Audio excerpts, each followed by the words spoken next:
today and just like enthrall the entire audience. So I'm really excited to introduce him. He has quite a bio here, but I'll give you the fun stuff. He has doctoral dissertations in religious studies and psychology, studied at University of Wisconsin-Madison, California, Berkeley, and the Graduate Theological Union. He's an expert in both jungle survival and plant hallucinogens.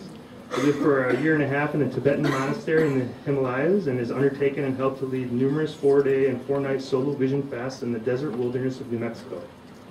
He has studied the use of sacred and medicinal plants with traditional North American herbalists in ceremonies of the Native American Church and in the Upper Amazon. The Institute of the Preservation of Medical Traditions at the Smithsonian Institution has praised his unparalleled knowledge of sacred plants. So take notes. Steve has also served on the editorial board of the Journal of Shamanic Practice and currently serves on the advisory board of the International Center for Ethnobotanical Education, Research, and Service. His current interests include the cognitive psychology of meditation, dreaming, hallucination, and imagination, indigenous religious traditions, particularly of Native North and South America, including the shamanism of the Upper Amazon, and the practice of healing and the lived body across cultures. His most recent book is Singing to the Plants, A Guide to the Mestizo Shamanism in the Upper Amazon. And that book is actually available either on Amazon or on his website, which I believe is singingtotheplants.com. www.singingtotheplants.com. There you go. And I'm sure he'll mention that. And I'm sure he'll mention that again later as well. So we're also going to do 45 minutes talk and then 15 minutes of question and answer. Save your juicy questions for the panel at the end, though. And if I could have a big round of applause for Steve.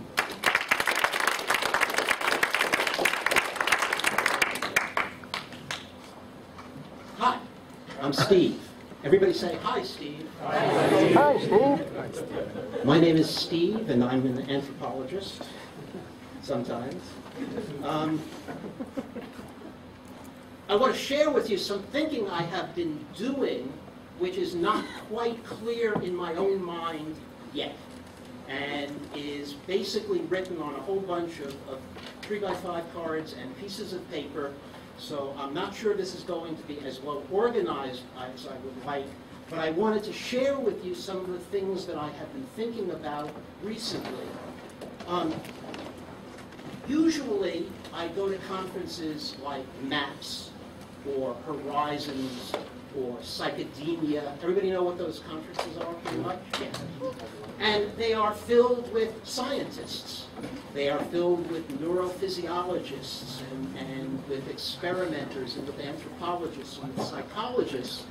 And what I say to them is that there's a lot of talk at those conferences about what the sacred plants can do for us, about how the sacred plants can heal our wounds and cure our addictions and expand our minds.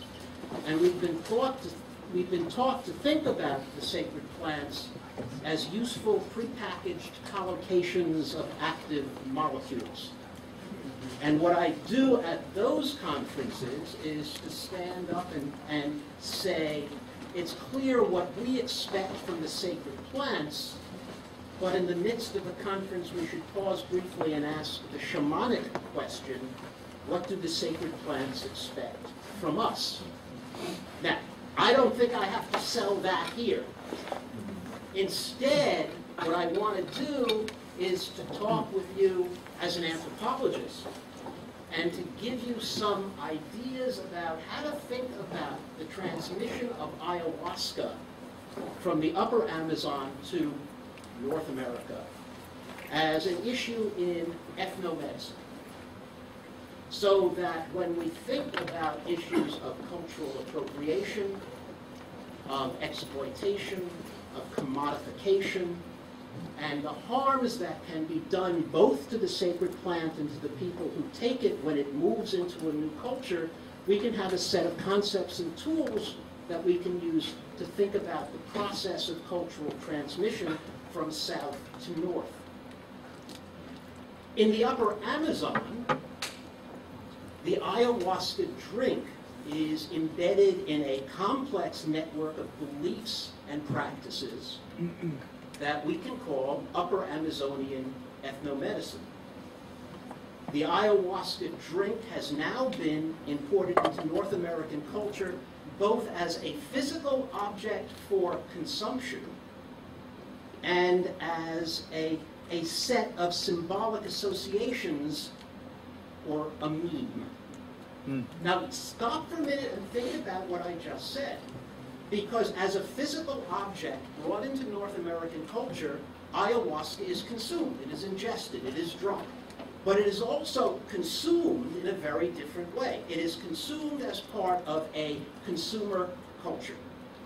And when ayahuasca moves into what I will call North America, to include Europe and Australia, when it moves into North America, it is moving into a consumer culture, and it fits into slots that have been created for it already in consumer culture. And when it moves into North American culture as a meme, as a set of symbolic associations, these associations mark ayahuasca, on the one hand, as being healing and transformative and redemptive, and on the other hand, as being hip and edgy and transgressive. And if you look at the web, and you look at the way ayahuasca is discussed on the web, you will see both of these being said simultaneously, even by the same person in the same post. And yet these are two different memes about ayahuasca. So what we're seeing is, as with any cross-cultural transmission, we're seeing ayahuasca as an object, a physical object for consumption, and as a set of symbolic associations, a meme, not moving into a vacuum, but moving into already established ethnomedical slots that exist in our culture. So it's not simply that an ethnomedicine is moving from the upper Amazon into our culture, into a vacuum. It's moving into a set of pre-existing ethnomedicines that we have. So, in its border crossing, ayahuasca has been incorporated and assimilated to basically two foreign ethnomedicines. Biomedicine on the one hand, and what we can call popular alternative medicine. And I will try to define those terms a little bit for you. But this has not been entirely one way. Especially, popular alternative medicine of North America has moved at least a tiny bit into the upper Amazon as well, and has influenced the ways in which some curanderos deal with their gringo clients. So, I think that, what is ethnomedicine? Ethnomedicine usually refers to the health beliefs, the knowledge, and the practices of healing that are found in indigenous cultures. And it's usually opposed conceptually to biomedicine or modern medicine. Biomedicine is hard to define, but I think I will offer you two terms to bear in mind whenever we talk about biomedicine today in the 21st century as the place into which ayahuasca is moving in part. And these two terms are randomized, blinded, clinical controlled study and single active molecule.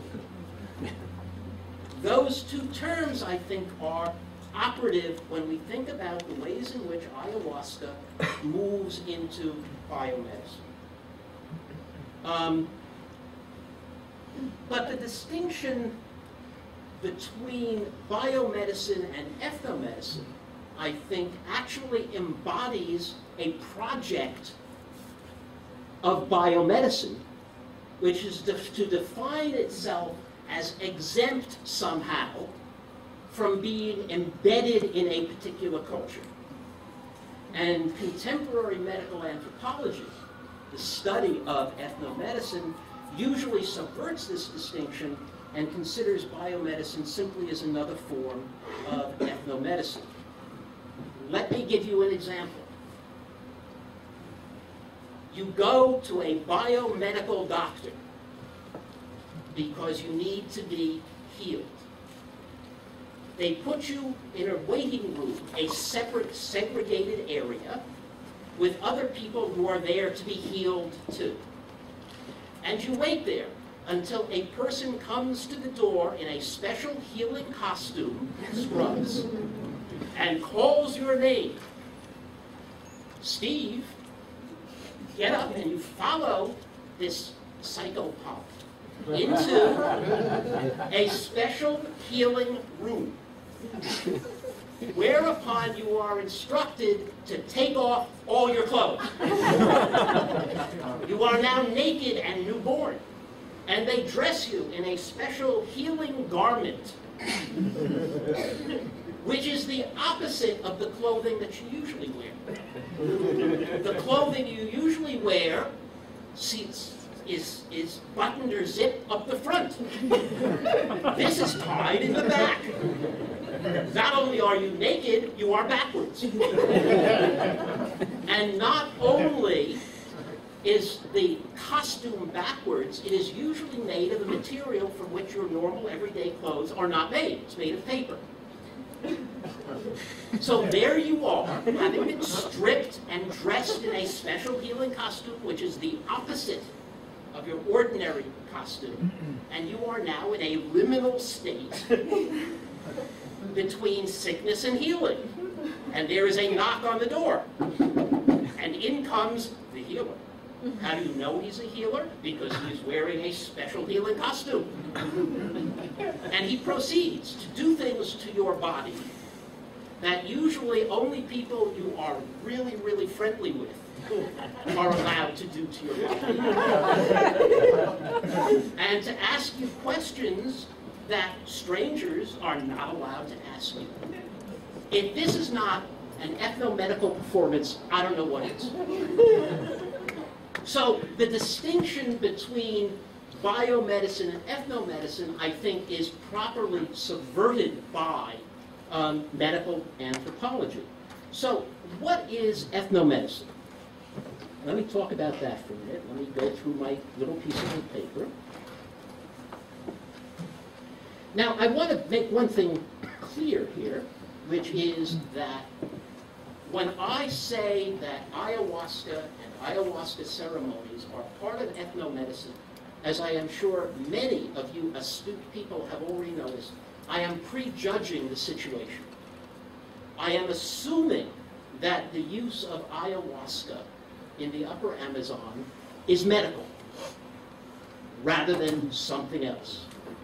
And in the presentations we've heard, and in the conferences that I go to, and in the papers I read, and on the internet, it is clear, I think, that when ayahuasca is being moved across the border into North America, this is how it is being conceptualized as a form of medicine. And therefore, thinking about it in terms of ethnomedicine is appropriate, although under other circumstances, I might well argue that we should not be thinking about ayahuasca as medicine at all, but as something else. But I will put that aside for now and think about ethnomedicine. Ethnomedicine is a system of healing.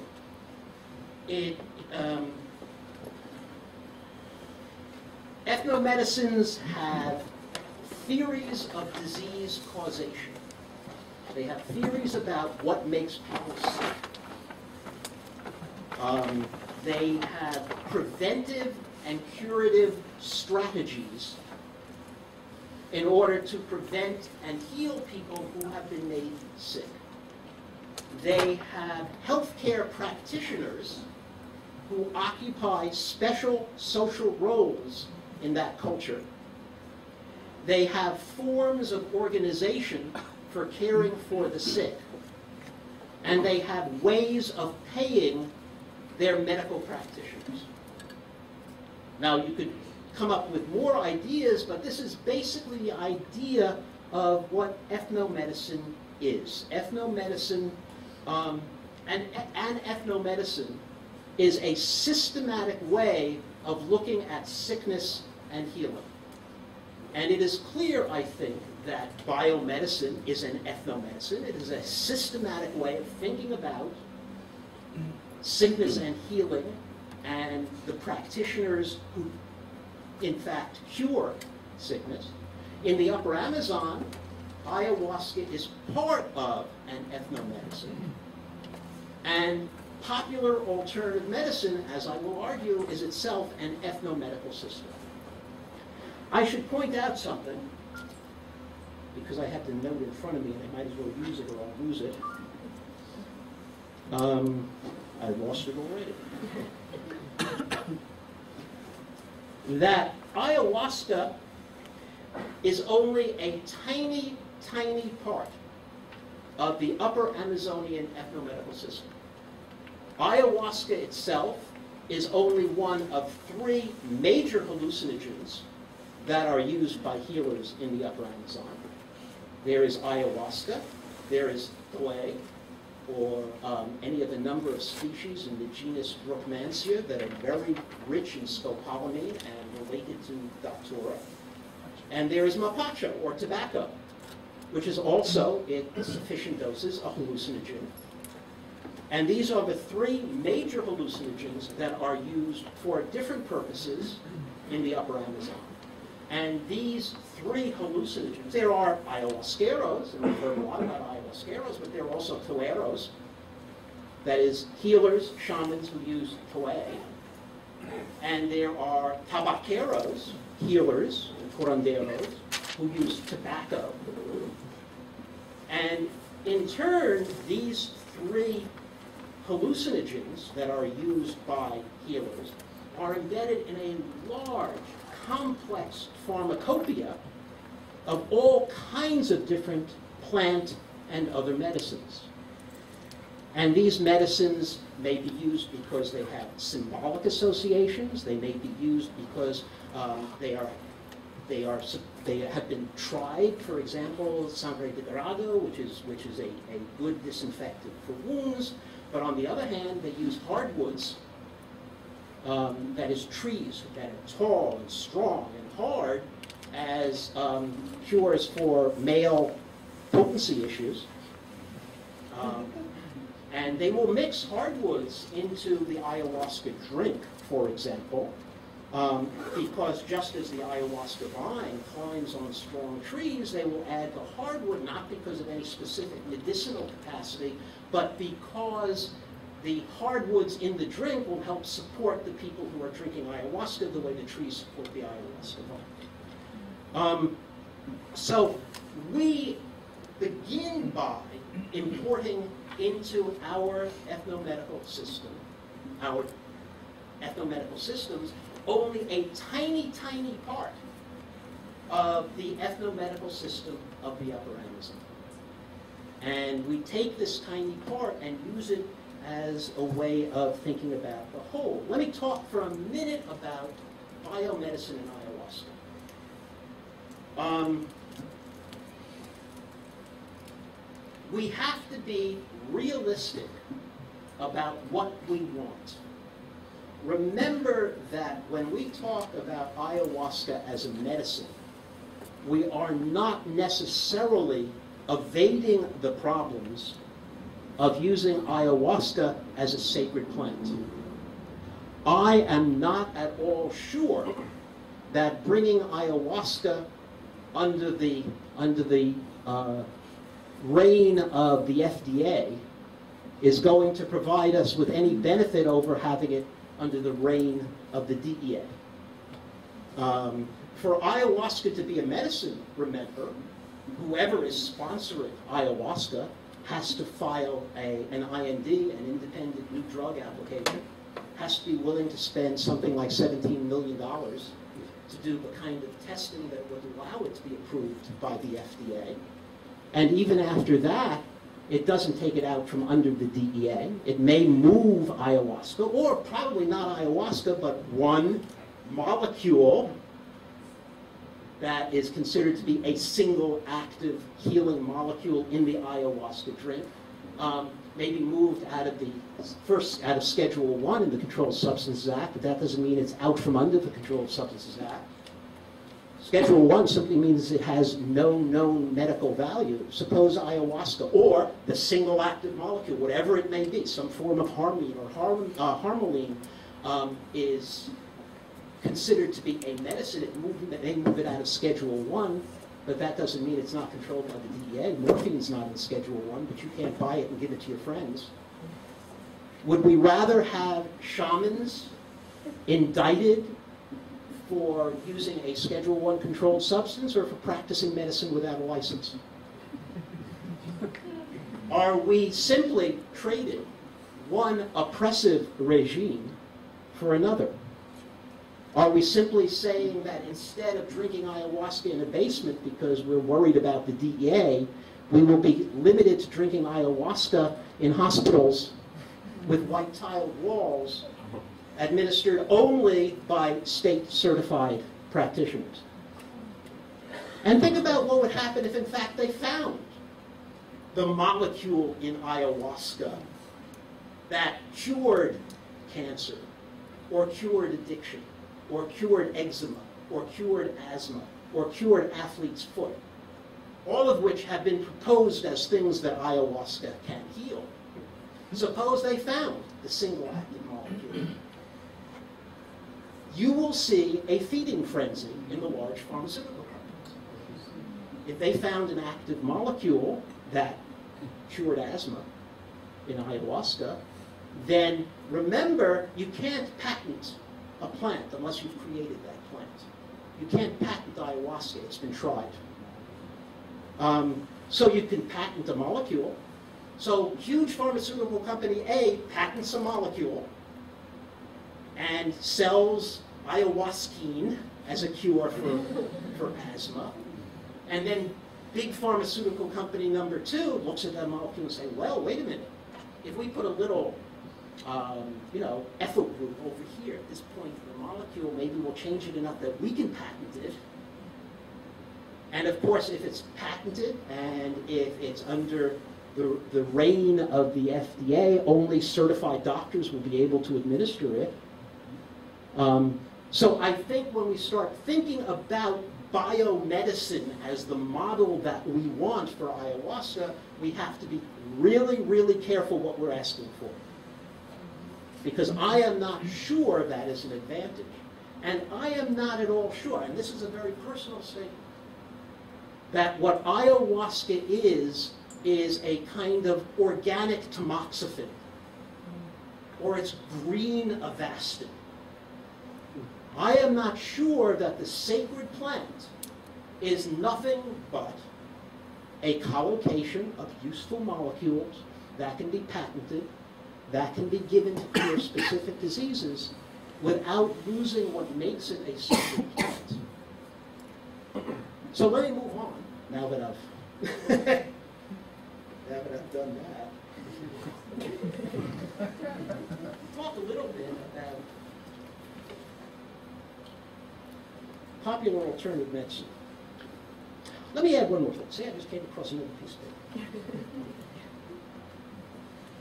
If we're going to see ayahuasca, if we're going to import ayahuasca, if we're going to move ayahuasca across the border into the existing biomedical framework, then the people who defend ayahuasca as medicine need to be aware of how that works.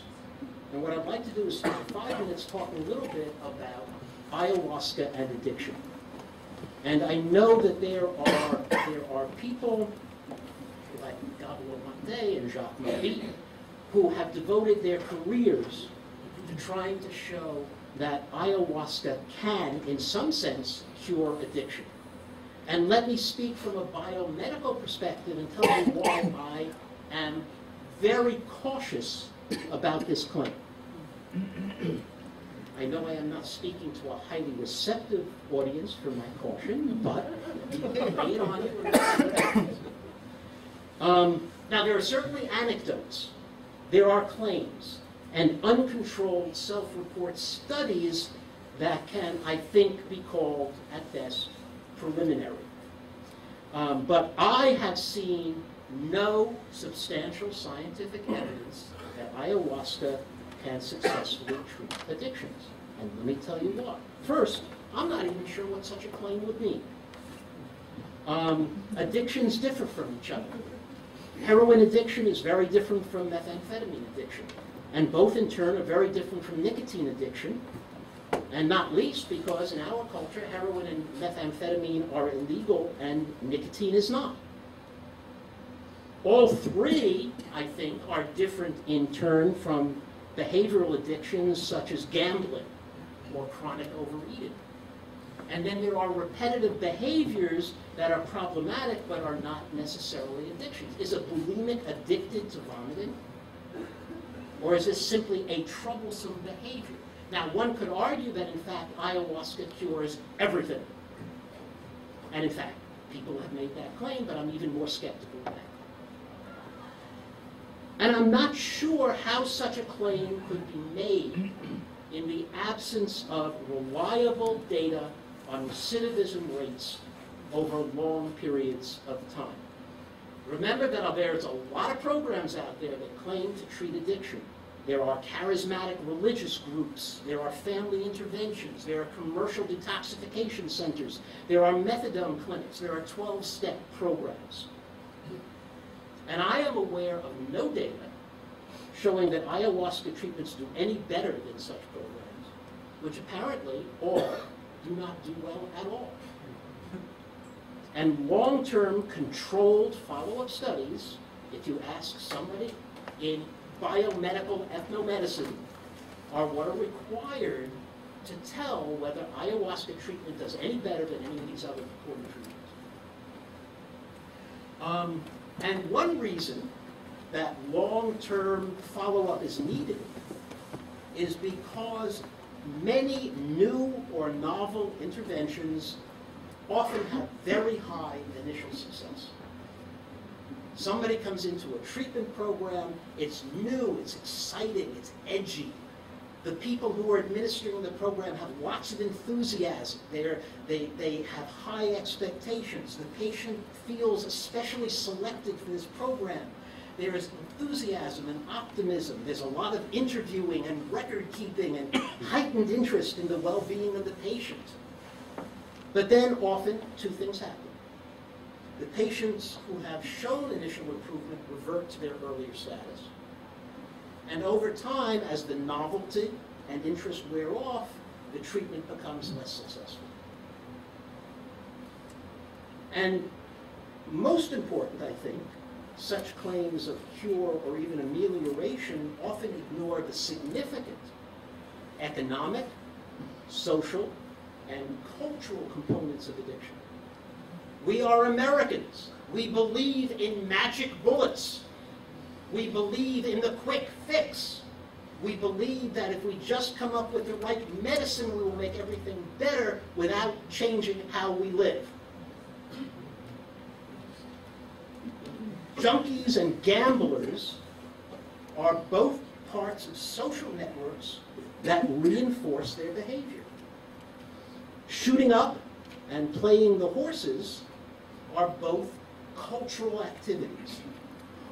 Indeed, for many participants, they amount to careers with an in-group, language, customs, legends, and a trajectory, a career trajectory. Most addicts can stop addictive behavior when they are isolated from their reference group. That is, when they're in prison or in a remote rehab center.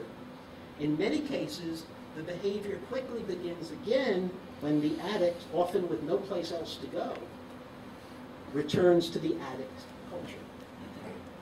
And the magic bullet does not fix that. And finally, addictions may, like many diseases, simply be self-limiting. As with crime, addicts may just age out. William S. Burroughs famously said that there are no old junkies. They either quit or they're dead.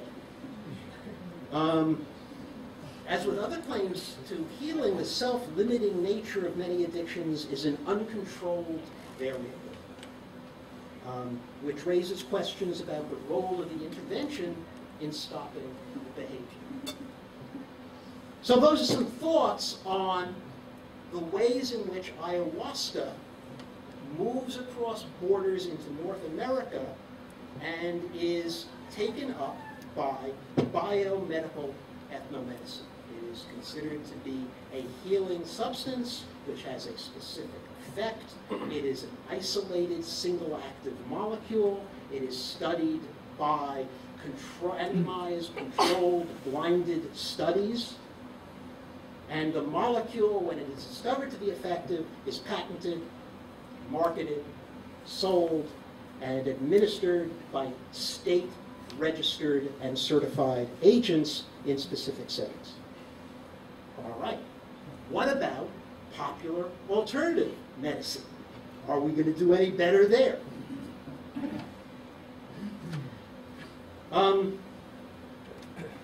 I think there are three models of what we can call popular alternative medicine. And as I tell you these models, an interesting thing is going to happen. I will bet you an interesting thing is going to happen. People here will start nodding their heads. As I talk about these popular alternative medical models, people will say, oh yeah, that makes sense. Oh yeah, that's right.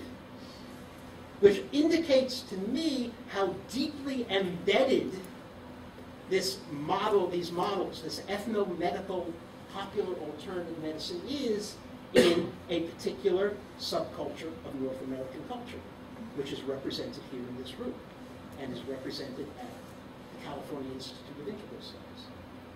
So let's take a look and see if I have gotten right popular alternative medicine. I think there are three models that interact here. There is what we can call the mind-body model of sickness. The mind-body model of sickness says that there is a close and intimate connection between mind and body. For example, visualization can kill cancer cells. And if you visualize your white blood cells as soldiers attacking the invading cancer cells, this can help kill cancer cells. Or, alternatively, and the same model, cancer may be caused, at least in part, by suppressed emotions, especially anger. You have heard that people who suppress their anger are more likely to get cancer. This is part of the mind-body model of medicine. And in addition to this, much sickness comes from often forgotten childhood emotional trauma. These buried emotional traumas manifest themselves in the adult body as sickness. That is, again, the mind affecting the body. So in that case, healing comes from, one, remembering the suppressed events, and two, having a kind of Freudian abreaction or emotional catharsis, a purging, there's that word, a purging of suppressed emotions. And once this catharsis takes place, once this emotional vomiting takes place, once there is a kind of Freudian abreaction, when these emotions come to the surface, they can no longer affect the body. So this is one model, one ethnomedical model of popular alternative medicine. Remember, an ethnomedicine has theories of sickness, theories of cure, theories about who cures who and under what circumstances, and institutions for effecting these cures. So for this model, we've got a theory of disease causation and a theory of disease cure. The second model is what I can call the energy model of sickness. The idea here is that the universe is filled with energies that flow through bodies. And much sickness comes from blocked or misdirected energies. And this energy can be visible to healers, sometimes as a kind of aura. And we see any number of energy medicines like Reiki that heal by manipulating this energy aura. So therapeutic touch or Reiki can manipulate this normally invisible energy that flows through human bodies, and unblocking or redirecting this energy heals the sickness that is caused by blocked or misdirected bodily energy. So this second model, the energy model of sickness, connects to the first model, the mind-body model of sickness, by seeing emotion as a kind of energy which is unblocked by abreaction, by a Freudian emotional wave of realization, a revelation, an epiphany about what has been blocking the energy, or what forgotten childhood trauma has caused the body to rebel with a sickness. The third model is what I can call the alienation model of sickness. And this model says that humans have an innate connection to the earth. Young children and indigenous peoples, according to this model, have this innate connection to the earth. But because of alienation from nature in our childhoods, we have lost this connection. And so much sickness comes from this loss of connection with nature. This is the basis of ethopsychology, which is that we have lost this connection with nature, and this has made us sick.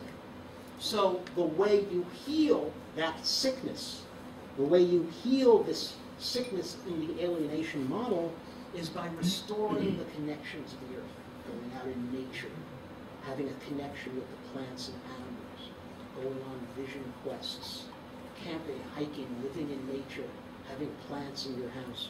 Reconnecting to nature, again, is the way in which this model, in this kind of ethnomedicine, sees cure taking place.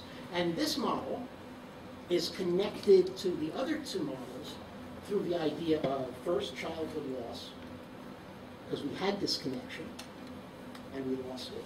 And remember, of course, that indigenous people, the way they are viewed in North America, are childlike and have this connection to nature. And it views our connection with nature as a kind of energetic exchange. There's a theory of healer here, too. The healer is a spiritual person, something like a guru.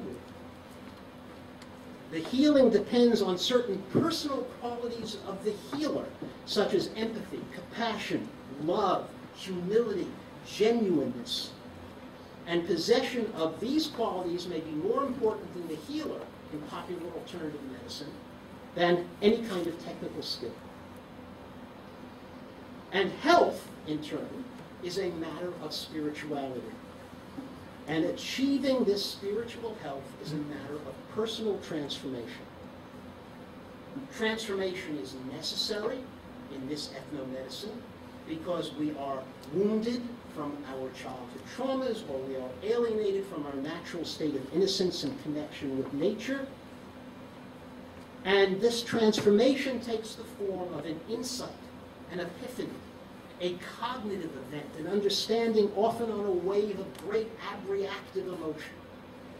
We've seen this in movies over and over again, where the veteran who cannot walk suddenly realizes that it was because he ran away in combat and he is cured. And this transformed state makes the patient similar in qualities to the healer. This transformation makes the patient compassionate, empathetic, loving, and genuine, and the transformed person then becomes a healer of self and of others. And sometimes such a transformed person is considered a wounded healer or a shaman. Now, I am definitely running out of time, but what I want everybody to do is to think about this. To what extent is our view of ayahuasca in its indigenous context colored by our embrace of popular alternative medicine? Just like biomedicine looks at the medicine of the Upper Amazon through its lens of single active molecule and controlled, blinded, randomized studies, are we, looking at ayahuasca through the lens of popular alternative medicine and imposing on ayahuasca our own preconceptions that are entirely different from the way in which ayahuasca fits into the ethnomedicine of the Upper Amazon. And I think if you look at the ethnomedicine of the Upper Amazon, what you will see is, in fact, that the way in which ayahuasca works there is entirely different from the ways in which it is viewed through the lens of popular alternative medicine. I'll give you one quick example, which is this. We view, in both the biomedical and the popular alternative medical model, we view sickness as something the individual does. In the Upper Amazon, a sickness is the result of a loss of right relationship with another person, and therefore all sicknesses are social. And all healing is social.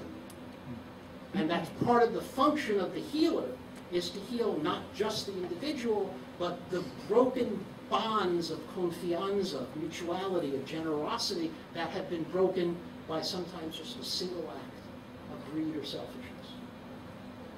And so there are a lot more differences, but I think what we need to do when we think about issues of commodification, of appropriation, of the ways in which we want to use ayahuasca in our own culture, I think we have to take into account two things. One, we have to take into account our own ethnomedical preconceptions, and we have to take into account the ways in which ayahuasca is actually used in mestizo and indigenous cultures in the Upper Amazon. Now, I'm not saying that we need to reproduce the ethnomedicine of the Upper Amazon. What I am saying is that we need to create an ethnomedicine in which we can retain the sacredness of the sacred plant while still using it for the ways in which we want to heal ourselves. Thank you.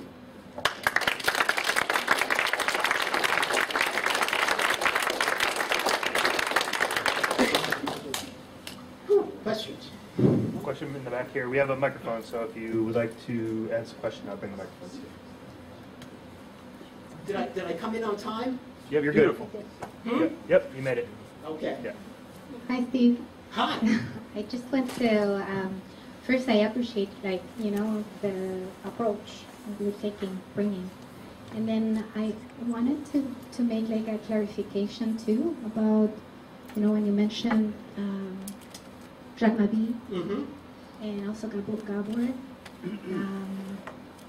Actually the treatment at Takiwasi is a 9-month treatment program that incorporates like all the medical system from the jungle, and it bridges. You'll have to talk a little louder because I'm old and deaf.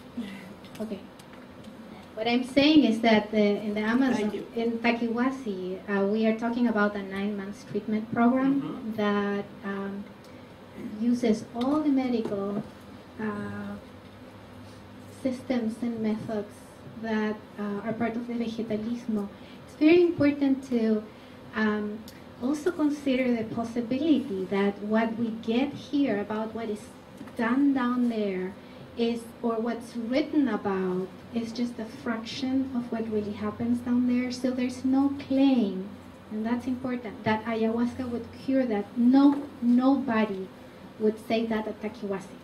I'm saying that after 14 years of going down there, right? That's also important. And in the case of Gabor, too, I've had the possibility of doing integration work for a few clients of him that have connected directly. And it's a whole seminar, and definitely there are problems with follow-ups afterwards that may, yeah. But it's not just ayahuasca. I just want to say that there are political decisions too about how do we come out when we're facing an illegal substance, as you well point out. But I just wanted to bring that in. I think that clarification is very important. But I think the way in which ayahuasca is viewed here is that ayahuasca is conceptualized as autonomously healing. Exactly. And I think the work that you're doing is wonderful. What I would like to see, if I think through the lens of the biomedical model, I would really, really look forward to the publication of the data from Takiwasi with long-term follow-up. Right. And when that's published, I think people will be able to take a look at it and decide whether the program is meeting its own goals or not. Exactly. Yeah. Other questions? Oh, sure. Yes. At the end, Remember, I'm old and deaf. oh, sorry. You said that we have to take into account our own ethnomedical biases and the way in which ayahuasca is actually used in the Upper Amazon, and that we need to retain the sacredness of the plant. And I would just like to ask how.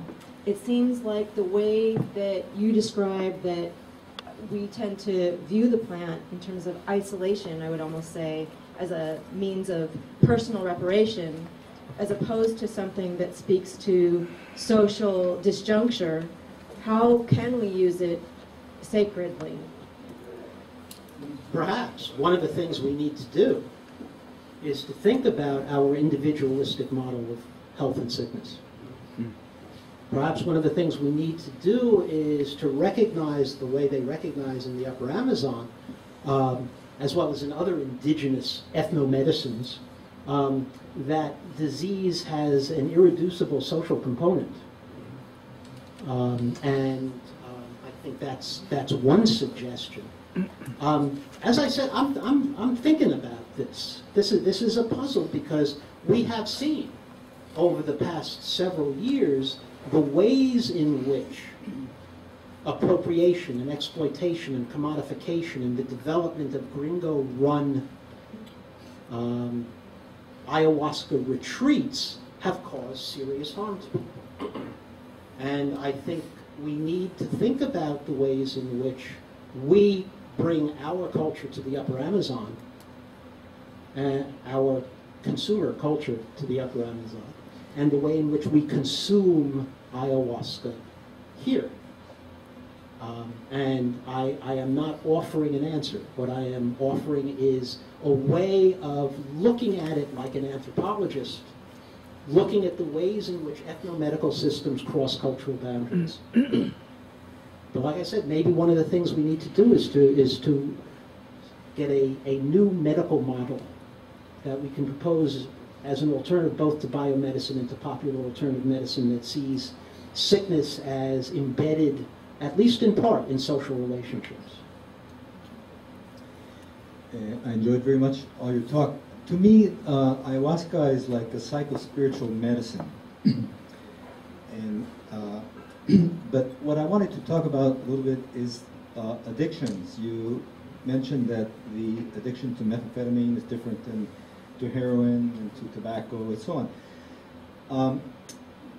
The present state of the neurobiology of addiction, the neuroscience of addiction, is informing us that in fact they all have a common denominator. There are addiction networks in the brain, and they all activate the same structures. So whether you're addicted to gambling, sex, sugar, methamphetamine, coke, crack, they all activate some of the same circuits, and they're all driven by the same activity. So we have to look at it like that now. Just wanted to enlarge that conversation. I think that's a very good point. But once we raise that point, we raise the question of how ayahuasca might affect that pathway. The question is the same. The question is really, for example, there's been claims that ayahuasca can cure cancer, and these have been put at that. But just as you can say that addictions differ from each other, you can say that cancers are different from each other. Cervical cancer is different from breast cancer. It has a different cause. It's caused by a virus. Breast cancer is apparently not. Cervical cancer does not seem to have a genetic component, at least not the way in which breast cancer does.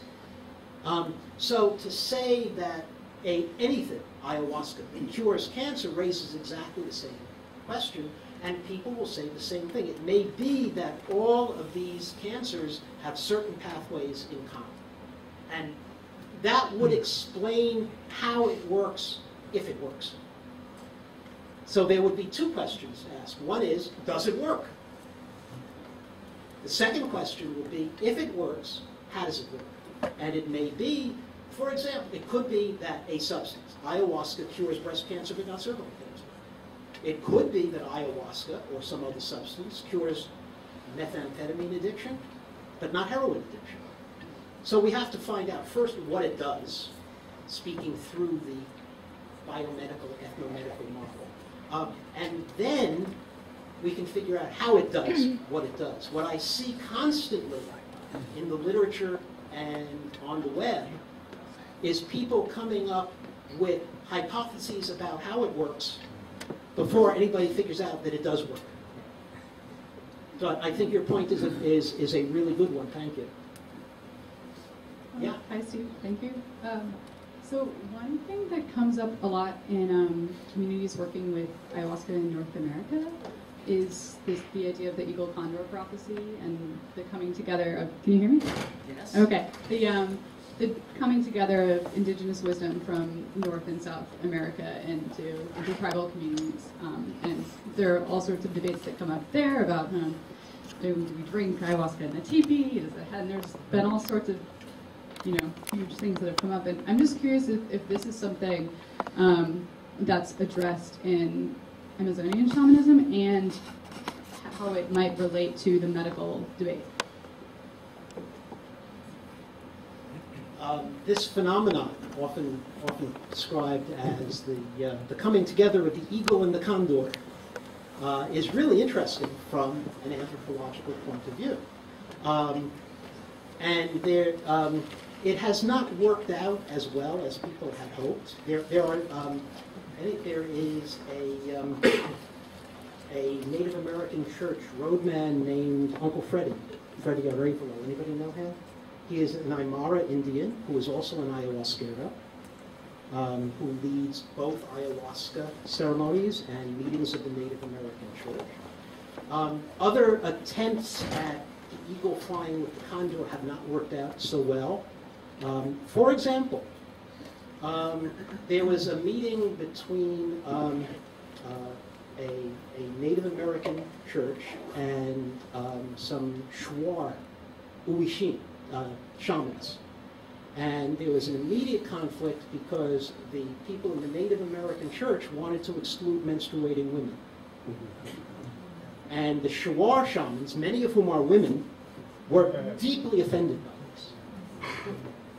Bear in mind, too, that in North America, we look at the condor as this great, majestic bird, and so we analogize it to the eagle, which is also a great, majestic bird, except that one is a predator and one is a carrion eater. And in South America, where they have eagles as well as condors, they just don't see the connection. So there have been joint meetings of the Native American Church and various shaman groups in Colombia. And sometimes they work out and sometimes they don't. I think we're talking about small steps to cover a lot of ground. Yeah?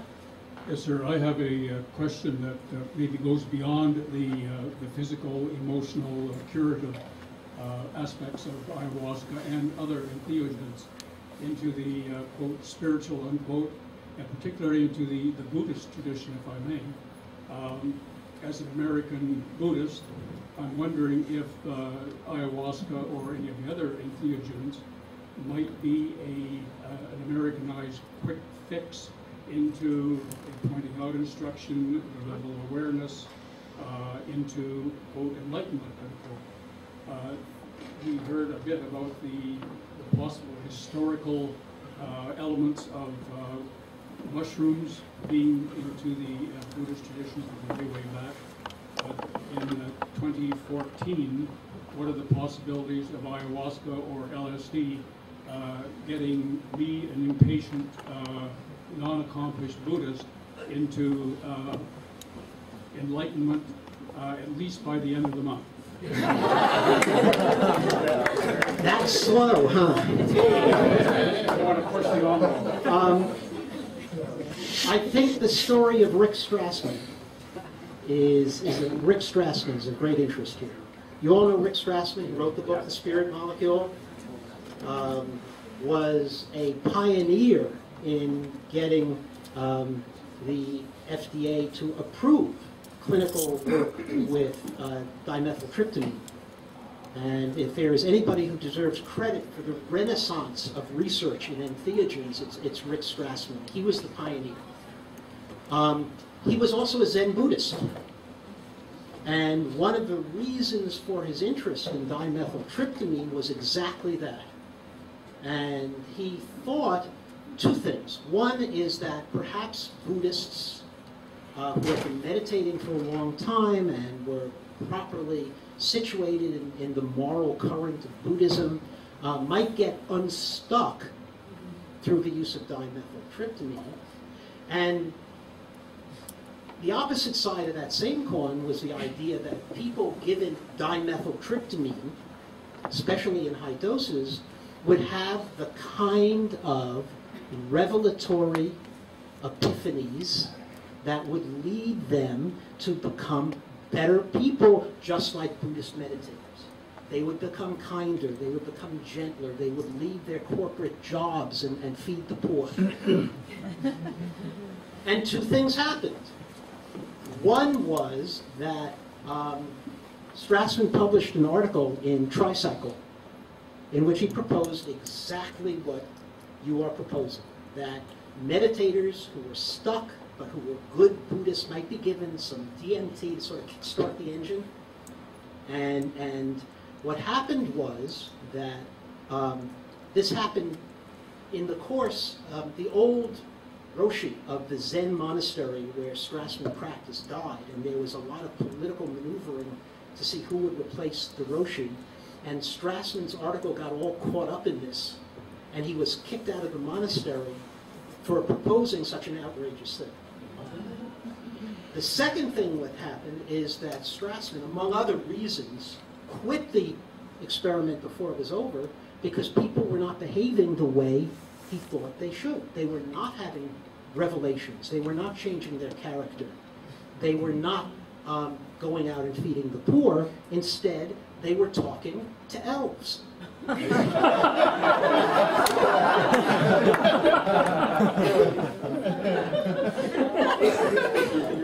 he had a real problem with this.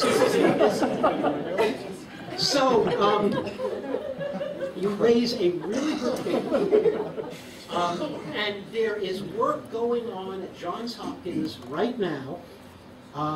What is her name? That wonderful woman is at Johns Hopkins who is a Buddhist meditator who is doing work on meditation and psilocybin. And I can't think of her name. She is a wonderful young woman doing all kinds of really interesting things. But it's part of the whole psilocybin project at Johns Hopkins. So, do you know her name?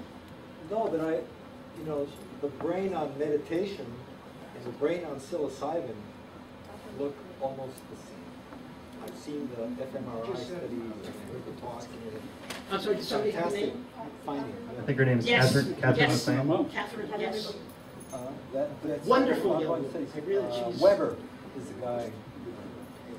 So we're going to have to close up for questions so we can get the next speaker on. We'll have the next speaker 2 minutes.